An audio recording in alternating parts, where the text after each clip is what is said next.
Vous écoutez Radio Equinox, la chaîne du peuple. La chaîne du peuple. Bonjour. Comme il est de tradition, le président de la République va s'adresser à la nation ce dimanche 31 décembre. Il va s'adonner à ce rituel qui lui permet de parler aux Camerounais. Pour beaucoup, ça devient un non-événement. Ça devient juste une formalité. C'est-à-dire qu'il parle, qu'il ne parle pas, rien ne va changer. Les plus durs estiment qu'il n'est même plus obligé de parler. Et plus le temps passe, plus on assiste à une désaffection plus profonde des agresses du chef de l'État à la nation.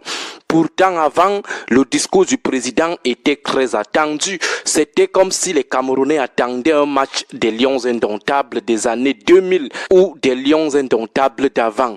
Aujourd'hui, les discours du président ne disent plus grand-chose aux Camerounais.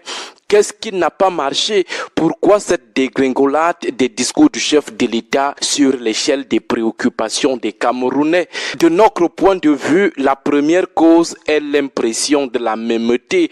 Beaucoup disent avoir l'impression que le président dit les mêmes choses chaque année. Pas trop d'évolution dans le contenu de ses discours. Ce sont les mêmes mots, les mêmes causes des problèmes des Camerounais, les mêmes promesses, les mêmes espoirs, les mêmes phrases choc qui ressemblent au slogan de campagne. On sait par exemple que les problèmes des Camerounais proviennent toujours des grandes crises mondiales, la baisse des cours des matières premières, les pandémies, les guerres en Ukraine. Nos problèmes proviennent aussi des crises internes qui nous affectent, coup d'État manqué, ville morte, Bakassi, Boko Haram, crise anglophone, le coronavirus. On sait également qu'avec le président de la République, les problèmes des Camerounais sont provoqués par des éternels gens tapis dans l'ombre, des éternels gens qui ne veulent jamais sortir de l'ombre, les apprentis sorciers qui sont toujours jaloux du futur radieux du Cameroun.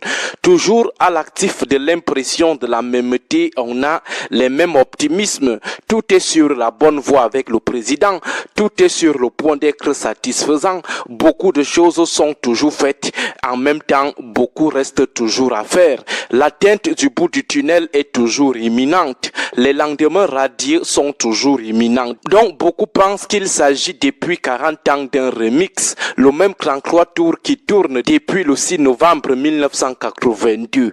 La deuxième cause de la désaffection du discours présidentiel, c'est aussi la non-réalisation des promesses faites. Il fait toujours des promesses invraisemblables. Chaque fois, il annonce des choses faramineuses qui seront réalisées dans un court terme très court, mais à la fin, zéro macabo, rien. Certains ont donc l'impression que le président de la République cherche toujours à embrouiller les Camerounais, qu'il les roule toujours dans la farine, qu'il surcharge leur cerveau avec des faux espoirs, qu'il manque de sincérité, qu'il les roule toujours. Du coup, ils préfèrent ne plus exposer leurs organes aux promesses du président. Mieux, ils partent tirer leur ticket de Paris foot quelque part ou aller couper un verre de bière à crédit quelque part. La troisième cause de la désaffection des messages du chef de l'État est la sympathie que les Camerounais n'ont plus pour l'homme. Beaucoup sont déçus de son bilan à la tête de l'État. Ils ne veulent même pas le regarder. Dès qu'ils voient son image, ils sont révoltés. Ils pensent seulement à la misère, le chômage, la vie chère, le manque d'eau et d'électricité que leur inflige la mauvaise gouvernance du régime du président.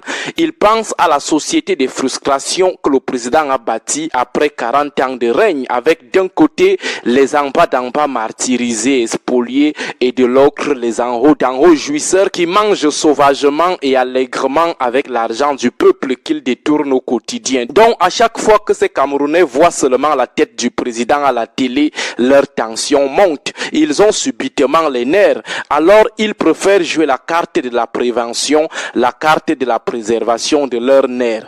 La quatrième cause de la désaffection des discours de fin d'année du chef de l'État, c'est l'impression de la vacuité des contenus. Certains ont l'impression qu'il ne dit pas ce qu'on peut bien attendre d'un discours de fin d'année. Le président parlerait alors vaguement. Par exemple, il ne prendrait pas le temps de faire le point de ce qu'il avait promis au cours de sa dernière adresse. Il passe lui sur ça rapidement. Quand il fait beaucoup, il se contente d'un bilan qualitatif. Aucun chiffre, aucun exemple. Il dit seulement l'évolution est satisfaisante. Nous avons aujourd'hui des résultats satisfaisants. Telle chose a été une réussite, mais il ne nous donne aucun chiffre, aucune illustration qui soutiendrait tous ces superlatifs. La cinquième cause de la désaffection du discours présidentiel, ce sont les commentaires de ses partisans et des éditorialistes des médias tam-tam. Parfois, on se demande si on a suivi le même discours. On se demande s'ils ne sont pas en train de naviguer dans un terrible hors-sujet. C'est comme si le président n'avait pas lu le bon discours et ils auraient le vrai discours en coulisses. Et ils sont très à l'aise, très prétentieux dans cette déformation totale des discours du président avec des choses non dites par le président, avec des analyses forcées, des raccourcis très étonnants. À un moment donné, la seule chose qui vous reste à faire, c'est de plonger dans le regret d'avoir perdu du temps à les écouter. Ce qui vous reste à faire, c'est éteindre immédiatement votre poste téléviseur. À demain pour le bilan des choses promises par le président lors de sa dernière adresse à la nation. Agréable journée à tous. La dimension de la lecture du discours, parce que se limiter à l'écoute ou tout simplement au visionnage, c'est un peu compliqué. Je le dis parce que hier, j'étais en train de suivre effectivement ce discours à la télé. Vers la 13e minute, j'ai commencé à somnoler, je me suis endormi. C'est à la 25e que le chien d'un voisin m'a réveillé et je me suis rendu compte qu'on était déjà presque à la fin. D'abord, je me suis rendu compte que le président parlait toujours, parce que généralement, il parle moins. Il continuait de parler. J'ai suivi juste la chute. C'est lorsque vous m'avez passé le coup de fil pour l'émission de ce jour que je suis donc allé chercher le discours du chef de l'État, parce que d'avance, je savais qu'il n'allait rien dire. Et ce que j'attendais, ce qui me retient, d'ailleurs, dans les discours du chef de l'État, depuis ces derniers temps, c'est une éventuelle annonce de sa démission ou de son départ imminent à la retraite. Ce n'est que ça qui peut bien intéresser, parce qu'on sait qu'au fond, il va faire du réchauffé. On va aller dans les éléments qui confortent cette thèse du réchauffé présidentiel. Le président de la République nous rappelle Meuvele, il nous rappelle Nakchikal, ce sont des vieux projets. Il nous parle des autoroutes, Yaoundé, Douala, ce sont des vieux projets. Il nous rappelle Mora Kousseri en passant par Tabanga. La reconstruction de projet. La reconstruction du Nozo, c'est toujours du réchauffé. Lorsqu'on fait un discours de fin d'année, chacun de nous devra faire d'ailleurs son bilan personnel. Qu'est-ce que je me suis fixé comme objectif pour l'année 2022? J'énumère les objectifs, point par point, je fais le bilan. Le président de la République avait annoncé ceci en 2022. Pour 2022. Par exemple, la lutte contre la corruption. Parce que ce qu'il a dit au sujet de la corruption, il avait déjà dit en 2022. Il a dit que la chose allait s'intensifier. Tout le monde était fier que désormais, les gros poissons iront en prison et on va un peu respirer. Même si au fond, on ne retrouve pas l'argent, mais on va quand même respirer. Le fait de les voir quand même en prison, ça stabilise moralement. Il ne l'a pas fait. Le président de la République avait annoncé la campagne de vaccination anti-Covid. Jusqu'à ce jour, on ne sait pas où nous en sommes. Le président de la République avait annoncé la CAN, que ça sera le plus grand événement jamais organisé en Afrique. Ça veut dire l'événement qui allait dépasser la Coupe du Monde organisée par l'Afrique du Sud en 2010. Que le président de la République vient nous dire si finalement ça a été l'événement le plus, ou historiquement le plus rayonnant du continent africain. Il n'en a pas parlé. Le président de la République avait annoncé un taux de croissance d'environ 4,6%. Mais il vient nous dire 3, il passe comme le taxi, il fait comme s'il n'y avait rien eu. Mais vous ne pouvez pas annoncer quelque chose et ne pas atteindre des objectifs et faire comme s'il n'y avait rien. Donc, vous allez vous rendre compte que les promesses du président ou les projets du président finissent toujours en queue de poisson. Ça se termine en queue de poisson. Ça veut dire qu'il quitte du coq à l'âne sans transition. Il vous parle de ceci, après il ne vient plus rendre compte. Il part. Et immédiatement, vous avez l'impression que il est en train de nous tourner en bourrique. C'est comme quand vous avez un président d'association ou d'une tontine. Vous avez élaboré un bon nombre de projets. En fin d'année, à la fin de l'exercice, il vient, il vous parle comment désormais il va falloir que vous organisez une excursion à Washington et tout. Mais vous vous demandez, commençons d'abord par ici. Et la réponse qui arrive souvent du côté de la masse, c'est que ne nous embrouillez pas. Ça veut dire que le président de la République est dans une logique d'embrouille totale. On doit commencer par le bilan et maintenant les grandes annonces.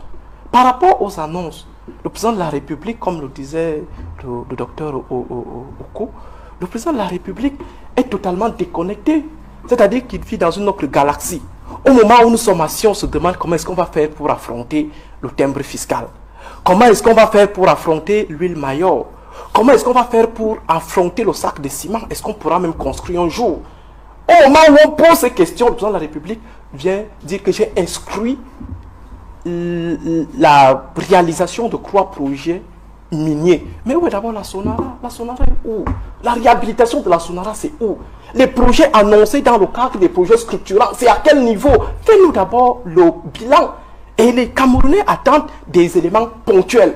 En situation de crise, on prend des mesures conservatoires. On ne se met pas à se projeter dans 20 ans, 50 ans et tout. Nous avons des problèmes imminents, des problèmes qui s'opposent à nous. Ce que les uns et les autres attendaient du président face à la loi de finances qui est assez oppressive et répressive, les Camerounais attendaient l'augmentation du pouvoir d'achat, c'est-à-dire par exemple la hausse du SMIC ou la hausse du salaire. Mais le président de la République va plutôt nous annoncer autre chose. Dieu merci, n'a pas parlé de la conquête spatiale. Ça devrait m'intervenir, nous faire savoir que à ce moment précis, le président de la République, lui n'est plus avec nous dans notre petite galaxie, il est dans autre chose, dans l'univers.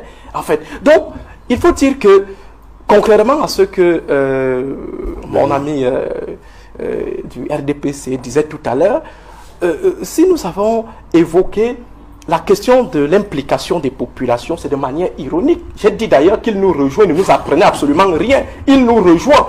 Donc, des éléments de satisfaction dans le discours du président de la République sont encore à rechercher. Peut-être vous nous donnerez le temps d'aller lire davantage. Peut-être qu'on n'a pas, avec le sommeil et tous les bruits des églises réveillées, on n'a pas peut-être bien cerné ce que le président de la République voulait vraiment dire. Mais toujours est-il que, à l'écoute de ce qui a été dit par les autres présidents, on a vu des éléments probants. Le président de la République dit, nous avons réduit l'inflation. Mais où sont les chiffres? Nous avons réduit la dépendance, donc les importations. Mais où sont les chiffres? Nous avons aidé le secteur privé. Donne-nous les chiffres. Ça ne se passe pas en l'air. Parce que n'importe qui, moi-même, si on me permet de me retrouver au niveau de la CRTV, je peux également produire un discours pareil pendant 2 heures de temps, en racontant des choses, en disant que le Cameroun, c'est le plus grand royaume de la planète et tout, et tout. Il faut donner des éléments probants. Et à ce moment précis, nous sommes en situation de crise. Peut-être que certains ne le ressentent pas, mais ceux qui sont au Nouveau, ceux qui sont du côté de l'extrême nord ont expérimenté la crise au Cameroun et que cette crise-là va contaminer un bon nombre de régions. Qu'est-ce que le président de la République propose aux Camerounais en termes de palliatifs? Donc il faut dire que au niveau du bilan, le président de la République a été archi nul. Au niveau des annonces, le président de la République a été archi nul. Certes, vrai, les choses qu'il a annoncées peuvent sembler intéressantes, mais pour l'instant, au moment où nous sommes en train de cuire, le président de la République n'a pas apporté des solutions imminentes, des solutions ponctuelles pour que nous puissions d'abord atténuer les secousses à la fois des pressions internationales et la secousse interne. Mais comme je le disais tout à l'heure, pour nous autres sceptiques, la seule chose qu'on attendait du discours du président